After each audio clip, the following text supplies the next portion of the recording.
Hello students, welcome to your sixth lecture of chapter Halogen Derivatives. In today's lecture we are going to discuss about the mechanism of nucleophilic substitution reaction or SN reaction. In a previous lecture we have discussed in detail the different nucleophilic substitution reaction of alkyl halide. In today's lecture we will discuss about the mechanism of such reaction. What is mean by mechanism? Mechanism is a detailed description of how actually the reaction takes place. That is how actually the reactant gets converted into the product. Though we write the reaction in a single step, but the detailed study of the reaction will reveal that the reactant will not directly convert to the product, but it may involve several other transitions before reaching that final stage of formation of product. So what is mechanism? Mechanism is a step-by-step detailed description of conversion of reactant into product. Okay, so we are going to discuss the nucleophilic substitution reaction. There are two kinds of nucleophilic substitution reaction mechanism which we will discuss today. Let us first discuss SN2 mechanism. What is SN2? SN2 means bimolecular nucleophilic substitution. S substitution and nucleophilic for two, it means bimolecular or second order. It means that the rate of reaction of such reaction is found to be proportional to the concentration of both the species involved in the reaction. First, let us consider a reaction. Here I have shown the reaction of methyl bromide with aqueous alkali resulting in the formation of alcohol and salt. We can also write this reaction in ionic form. In this reaction you can see we have an alkyl halide, a base, and from base our attacking reagent or attacking nucleophile is this OH minus ion. We will get the product alcohol, and halide from our alkyl halide will be released in the final stage. So we will say that this is our substrate and this is our nucleophile, okay, and Br, that is halide, is our leaving group.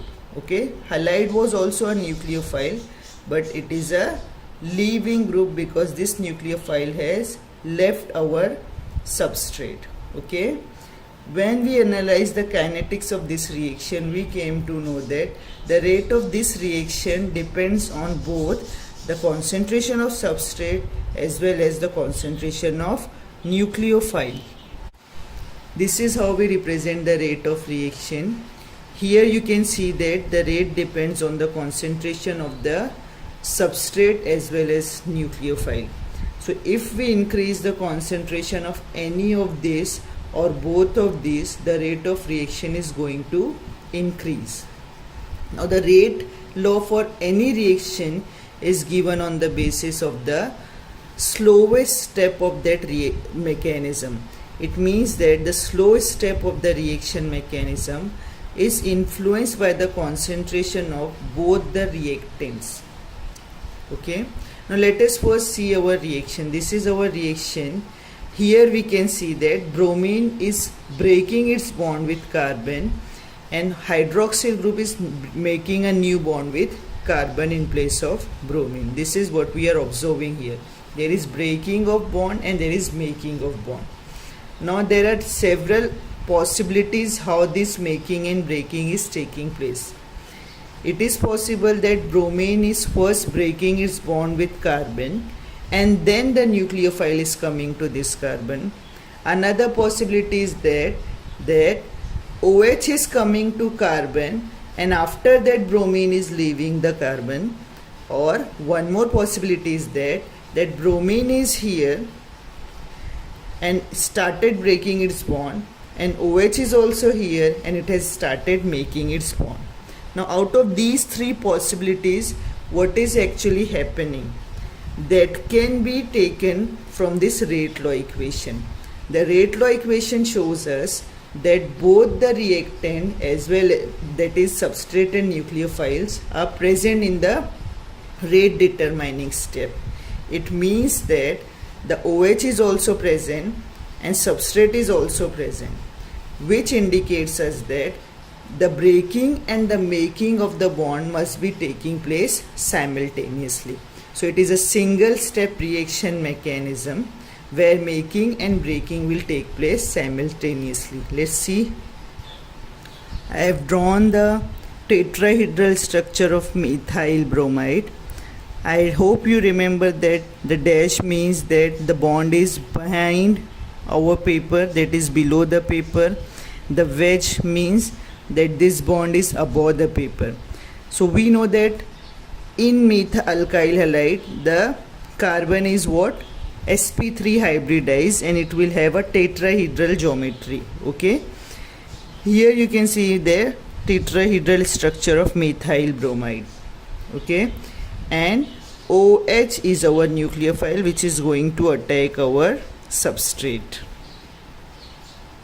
Now how it is going to attack our substrate? Okay, if OH comes from the same side where the bromine is, it will feel an electrostatic repulsion, because OH is also a nucleophile, that is electron rich species, and bromine will also is a electron rich species. Okay, so they are going to feel what?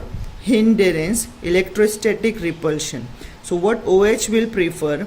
OH will prefer to attack the carbon from the back side. Okay, now the OH will come from here, which is almost 180 degree away from your bromine. Okay, when it will attack from the back side, what will happen? The carbon will start breaking its bonds with bromine, and it will start making it a new bond with a new nucleophile OH. So now you can see a pentavalent stage or pentavalent carbon is there, which is having a partial formation and partial cleavage of bond. So bromide will get the partial negative charge and hydroxyl will get the partial negative charge. Okay, they will share the partial negative charges. Okay, and this is a pentavalent stage. At this stage the energy of this substrate will be very high, and we'll say that this is the transition state. This is not an intermediate, remember, this is what? A transition state. What is transition state? A highly activated or high energy stage that comes during the reaction. Okay, so this is a transition state where we can observe a penta coordinated carbon atom. And after this, what will happen? The bromide will leave. Okay, it will leave as a bromide ion. It means the bonding pair is of electron is taken by it. Okay, and OH will get attached to our carbon. Okay, and you will get alcohol as your product. Now you can see here, look here, the purpose of showing you the backside attack was to show you that the configuration of your alkyl halide is been inverted. Okay, now the initially your nucleophile was attached here on this side, but now the nucleophile is attached to this side. Now the configuration of your molecule, your substrate, is inverted, and this inversion is complete inversion, 180 degree inversion. Such kind of inversion is known as Walden inversion. So the configuration is what? Inverted, and it has undergone Walden inversion, that is complete inversion. Now what is how it is inverted? Now assume that this was the umbrella and this was the handle of umbrella. Bromine was the handle of umbrella. Okay, and a strong wind has come and what happened? Now here your nucleophile has come here, and nucleophile was the handle. Now your umbrella is inverted due to the strong wind. Okay, so this is a complete inversion known as Walden inversion, and this happens when the nucleophile attacks from the back side. Now this was a substrate which was what? A chiral molecule. It means that the carbon was not a chiral molecule, and it is not possible to understand these phenomena of inversion nicely with what? A chiral molecule. But apart from this, if we had a chiral molecule, we could have easily observed the inversion of configuration. For example, this is also an example of SN2 reaction mechanism. This is 2-chlorobutane on reaction with OH nucleophile.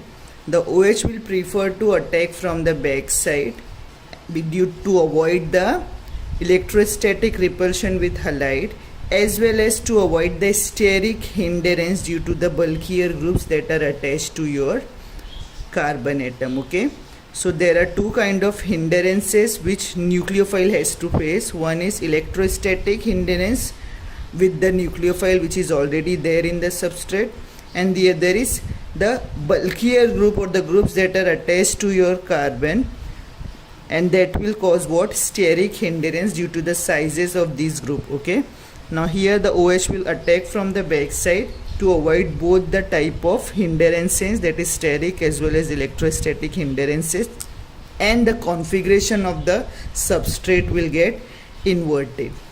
Okay, so remember, in SN2 mechanism there is inversion of configuration of the substrate, and it is a single step reaction. Now let's see the energy profile diagram of such reaction. Now for energy profile diagram, on one axis we will take the potential energy or Gibbs energy, you can take anything, and on one axis you will have what? Your reaction coordinate. Okay, that is the time taken to complete the reaction. So this is your reaction coordinate. Okay, what happens here?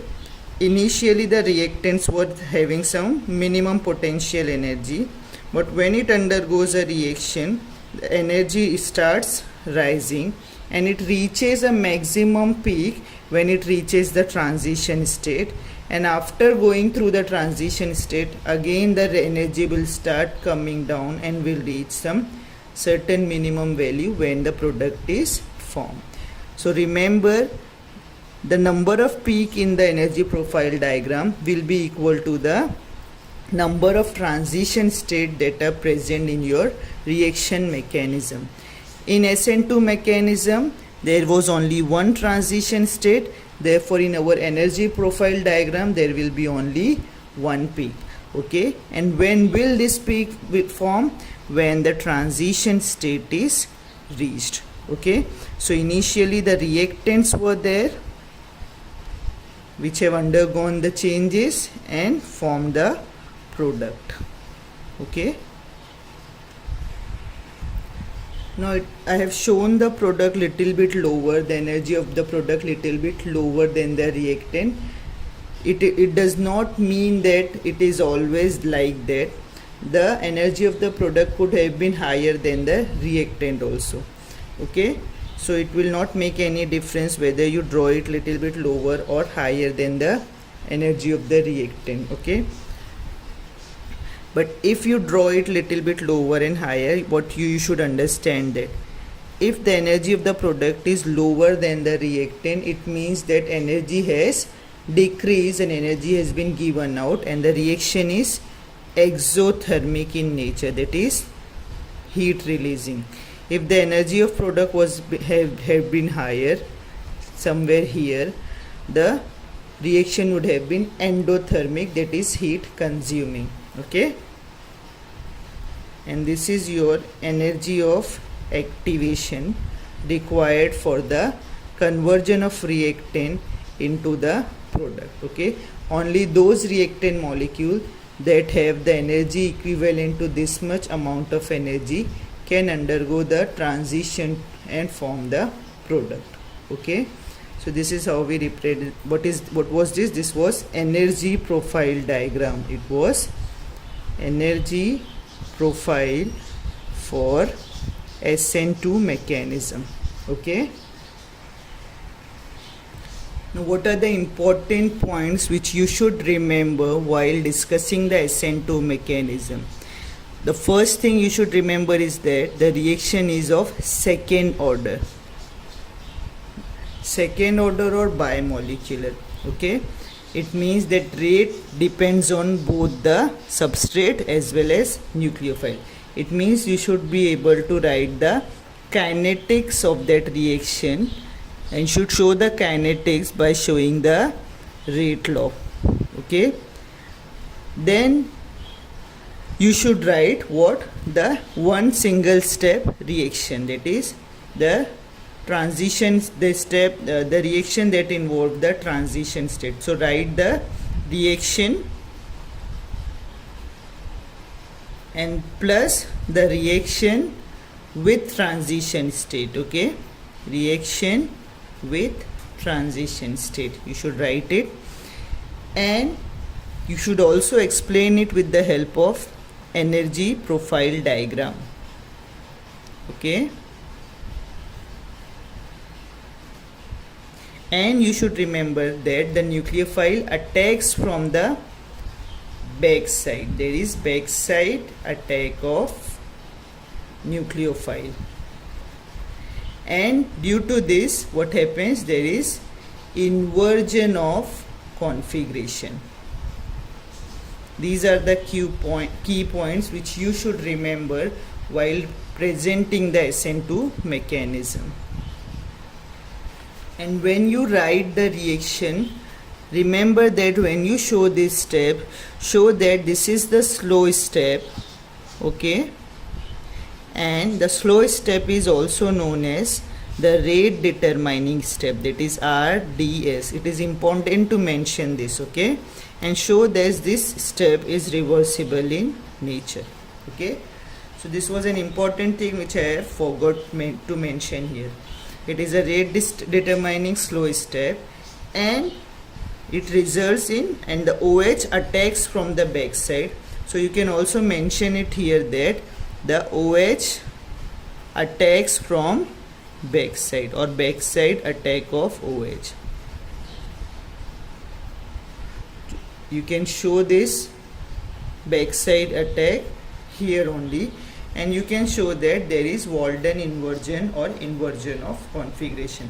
So while representing the equation only, you can represent or you can express these things. Okay, so here it was SN2 mechanism.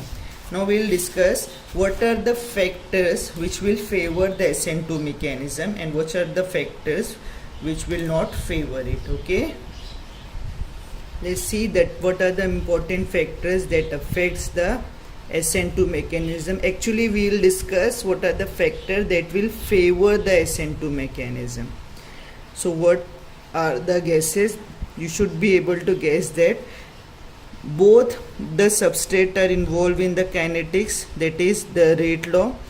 Therefore both substrate as well as nucleophile must have the influence on this SN2 mechanism. Okay, so if your substrate is simple, the reaction mechanism becomes simple. For example, when we have the primary halide, when we had the methyl halide, in methyl halide there were 3 hydrogen bonded, which were what? Very small group bonded to the carbon. Okay, and the nucleophile had experienced very little hindrance from these small hydrogens. But when the groups which are attached to our carbon becomes bulkier, the nucleophile has to experience more hindrance. Okay, let's see the example first. Here I have drawn different types of alkyl halide. This is a primary alkyl halide, methyl bromide. This is also 1 degree, that is ethyl bromide, CH3 CH2Br. So both of them are primary alkyl halide. But you will find that the rate of reaction of methyl bromide is very much faster than the rate of reaction of ethyl bromide, though both are primary alkyl halide. Why? Because in case of methyl bromide, the groups which are attached to our carbon, which is undergoing the attack of nucleophile, are very small in size. The hydrogens are very small, and the coming nucleophile will experience a little hindrance from it, and it can easily attack the carbon from the back side. When we have the ethyl bromide, which is also a primary alkyl halide, you will see that there is one bulky methyl group attached to your carbon, so it hindered in the coming of your nucleophile, and the rate of reaction decreases somewhat, but still the reaction will follow the SN2 mechanism, okay, because it is a primary alkyl halide, okay. In case of secondary alkyl halide, this is isopropyl bromide, CH3CH Br CH3. This is your secondary alkyl halide. Here what happens, the two bulky groups are attached to your carbon, which is going to make a bond with nucleophile, okay. So nucleophile has to experience more hindrance due to the presence of this bulkier group, okay. So when we have the secondary alkyl halide, the molecule, the substrates have the possibility of SN2 mechanism as well as SN1 mechanism, okay. In case of tertiary alkyl halide, remember the secondary alkyl halide will show the mixture of mechanism, that is, it may undergo SN1 as well as SN2 mechanism at the same time, okay.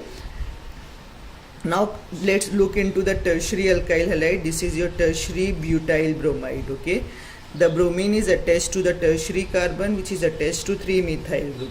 Now when the nucleophile comes, it will find that these bulky groups are attached to your carbon, and it will not find a space to overcome this steric hindrance and get attached to your carbon.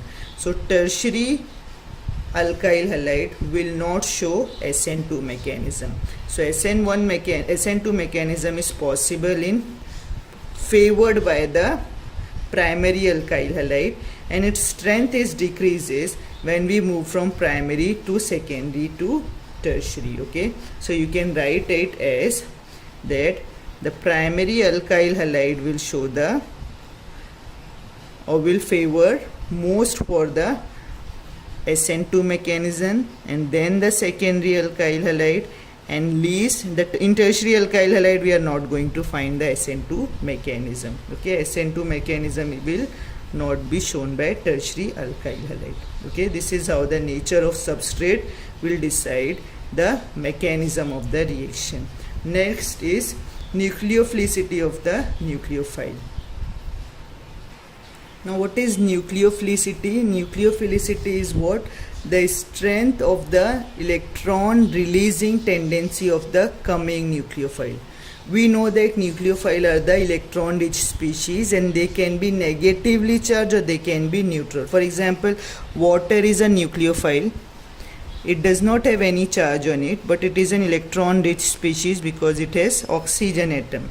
In the same way, ammonia is also a neutral molecule, but still is a nucleophile. There are many nucleophiles which are negatively charged, for example hydroxide ion, cyanide, and many more, okay. So if your nucleophile is strong, it has the greater tendency to donate the electron pair to the carbon atom or to the substrate. The chances of SN2 mechanism or SN2 reaction also increases because nucleophile was also present in the rate equation. So the first we discussed was the nature of the substrate or the type of substrate. Which type of substrate will favor SN2 mechanism? We found that primary kind of halide will favor the SN2 mechanism. Now we are discussing which kind of nucleophile will favor the SN2 mechanism. So the strong nucleophiles which have the greater tendency of donating the electron pair will favor the SN2 mechanism. Another important factor is polarity of solvent or nature of solvent. that will affect the mechanism of the reaction. The SN2 mechanism is favored by less polar solvent or non-polar solvent, you can say. It is favored by non-polar or less polar solvent, which are aprotic solvent. Aprotic means what? Which does not release H plus ion. H plus ion is not released by such solvent, because if H plus ions are released by the solvent, these H plus ion can solvate your anion, that is nucleophile. Look, we have the nucleophile, and nucleophiles are electron rich or negatively charged. So if the protic solvent is there, that is hydrogen ion releasing solvents are there, it may have the tendency to form a hydrogen bond with these nucleophile. Thus this will decrease the what? It will decrease the reactivity of the nucleophile. To avoid this, what? Less polar or non-polar solvent will favor the SN2 mechanism, okay? Because polar solvent and protic solvent will result in the hydrogen bonding of nucleophile, thereby decreasing the nucleophilicity or reactivity of nucleophile. To avoid this, less polar and non-polar solvents are used for SN2 mechanism. So here we have finished our SN2 mechanism. Now let's see the SN1 mechanism. Now SN1 mechanism, unimolecular nucleophilic substitution. One is for unimolecular, which indicates that the reaction is of first order. This is the example of the reaction, and the kinetic study of the reaction reveals that the rate of reaction depends on only concentration of the substrate and not on the concentration of nucleophile. So this is how we represent it. The rate depends on the concentration of tertiary butyl bromide, and it is a first order reaction. Now look into the mechanism, how the reaction actually takes place. Here what happens, when the nucleophile come to this alkyl halide, it experiences a huge hindrances due to the large sizes of these groups which are attached to our carbon atom. So the hindrance here will be quite high. So the nucleophile will not easily get attached to your this carbon in this stage. So what happens, the bromine leave the molecule first and forms a carbocation. This is a tetrahedral carbon because it is what? An alkyl halide. In alkyl halide the carbons are sp3 hybridized having tetrahedral geometry. When the bromine leaves with its bonding pair of electron, it leaves a planar carbon and a carbocation here. It takes this bonding pair of electron and the carbon will acquire a positive charge. The positively charged carbocation are sp2 hybridized and they have the planar geometry. It means that all these groups are on the same plane, that is, I have drawn it on the plane of paper, so they are on the same plane. Nothing is coming out or going below the paper, okay? So formation of carbocation is the first step of this reaction mechanism. And bromide is our leaving group which goes with the electron pair. This is the slowest step, as well as it is slow step, therefore it is a rate determining step. It is important to mention these two things on the arrow, okay? So first step, what happens, the substrate is broken down and a carbocation is formed, okay? Bromine or the leaving reagent leaves with the bonding pair of electron. It is a slow and rate determining step. In the next step we have what? A planar carbocation. Now all these carbon groups are on the same plane. Now OH can come to this carbon from above or from below. okay, because all these bulkier groups are one side. So backside attack is also possible, as well as front side attack is also possible.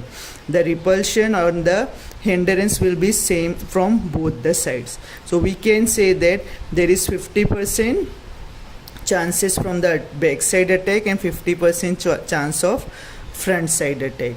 So both the possibilities are there. So we can write the product as into two ways. We can show that the attack is, the nucleophile may attack from front side or front side attack of nucleophile, or it may attack from back side.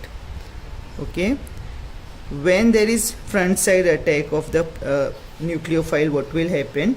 The nucleophile will occupy the same position of the old nucleophile. The coming nucleophile will get attached to the carbon at the same position where there was the old nucleophile, like this.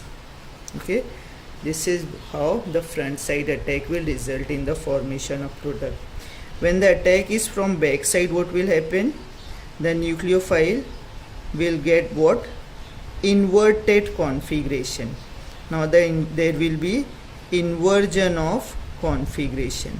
Okay, so the nucleophile will have this position opposite to that of the previous one. Okay, so there is inversion of configuration, and in this configuration, look, the nucleophile has retained its old position, and this will be termed as retention of configuration. So we'll observe what? 50% retention of configuration and 50% inversion of configuration. Understood? And you will get the product. Now here what will happen? When this will be happening, when the formation of carbocation will be formed, the energy of the substrate will increase, and we'll say that this is the first transition state, and when the nucleophile attacks our carbocation, that would be the second maximum energy state, and we'll get the second transition state. Okay, so in case of the SN1 mechanism, there will be two transition state, and the reaction will take place in two steps. In the first step, there will be formation of carbocation. In the second step, there will be attack of nucleophile on the carbocationic species. Now remember, the carbocations are sp2 hybridized and have the planar geometry, because of which the nucleophile may attack from the back side as well as from the front side, and these front and back side proximity would be of 50-50%, because of which what happens, the configuration of the resulting product would be contain inversion of configuration as well as retention of configuration. Okay,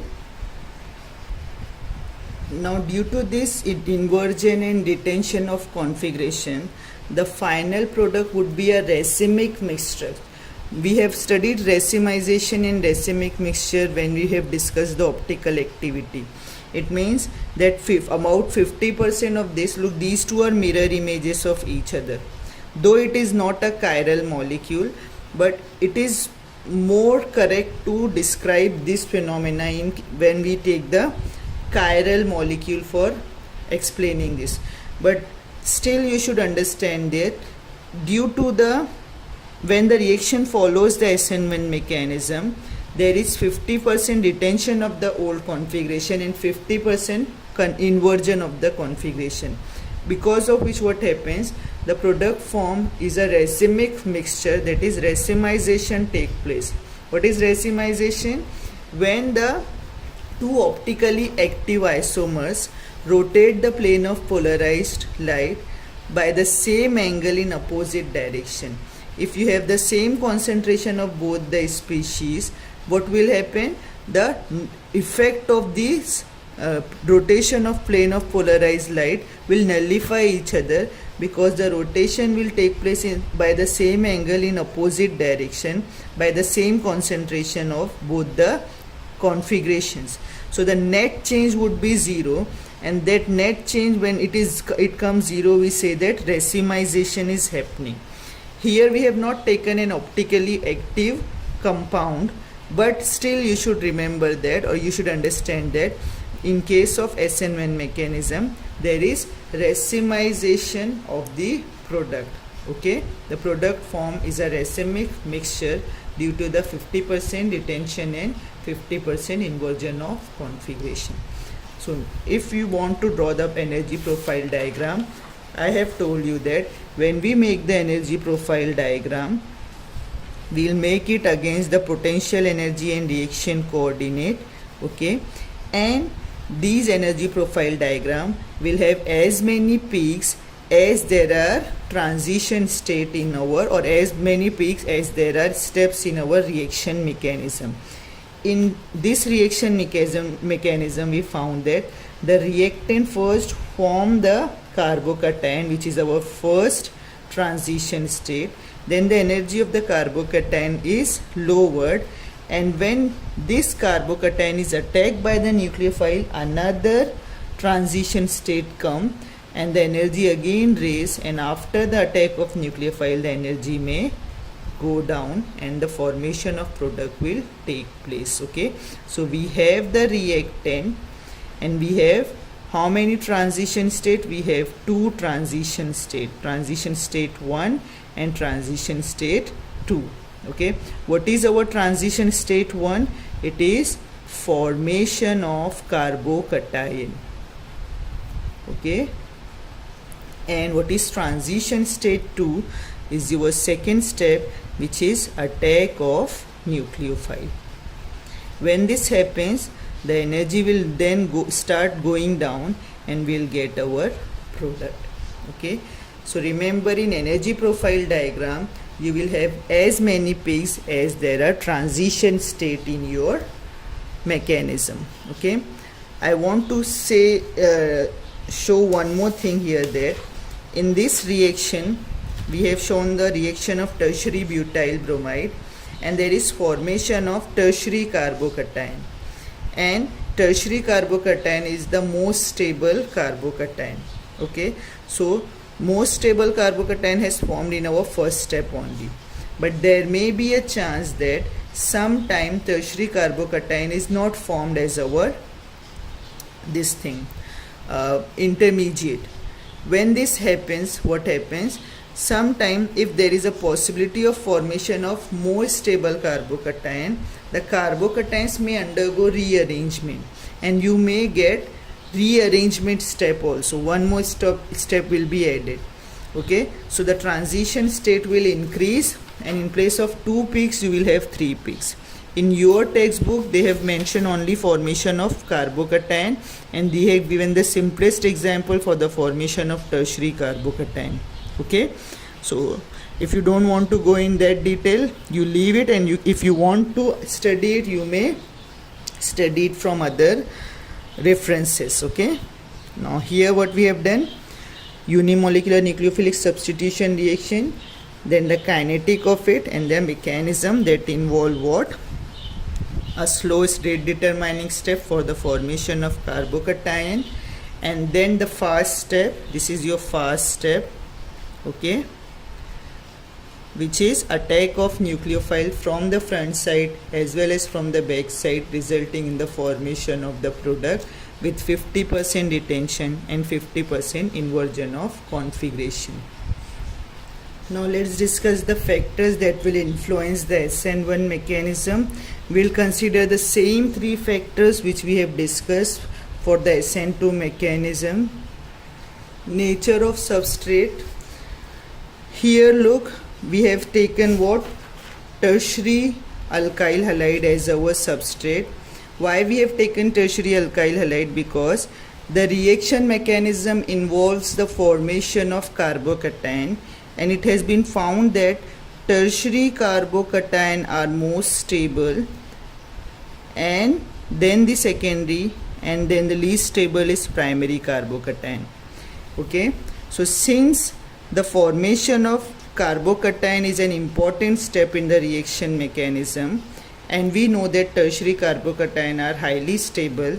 Therefore, tertiary alkyl halide are the favored substrate which favor the for SN1 mechanism route. Okay, then comes the secondary alkyl halide and primary alkyl halide. They generally show SN2 mechanism.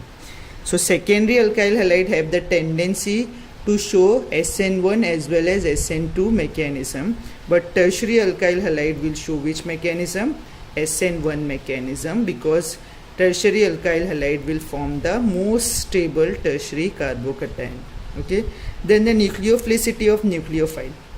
Now actually in the rate law equation we have shown that the rate does not depend on the concentration of nucleophile. Okay, so if you are taking weak nucleophile or strong nucleophile, it will not have any effect on the this thing SN1 mechanism, but weak electrophile will favor, strong electrophile will favor strong nucleophile will favor SN2 mechanism. Okay, so we don't want, if you don't want to favor SN2 mechanism, you should take what? Weak nucleophile. Okay, actually nucleophile does not have any effect on the rate of reaction, but we know that strong nucleophile favors SN2 mechanism. But if you don't want SN2 mechanism to take place, weak nucleophile should be taken. It means weak nucleophile will favor what? SN1 mechanism. This is how you should logically relate to it. Okay, now solvent polarity. Now polar solvents, polar protic solvents are favored here. Why? What is polar protic solvent? Like water, ammonia, these are what? Polar protic solvent. They favor SN1 mechanism. Okay, now how they favor SN1 mechanism? In case of these SN1 mechanism, we have positively charged carbocation. Okay, and we have what? Nucleophile which are negatively charged, and when these negatively charged nucleophile are present in the polar solvent, they get surrounded by the protons and will form hydrogen bonding with the polar protic solvent. So nucleophilicity of nucleophile is decreased in the polar solvent, and the carbocations, they do not get very much affected by the polar solvent. Okay, because they are quite large in size, because they are tertiary in nature. So tertiary carbocation are bigger in size, and the polar protic solvent are not able to solvate this polar protic solvent. It means it is not forming any kind of bonding with the ions of your solvent. Okay, so you just remember that polar protic solvent favors the SN1 mechanism. These three are the important points. Okay, so today we'll finish here only. In next lecture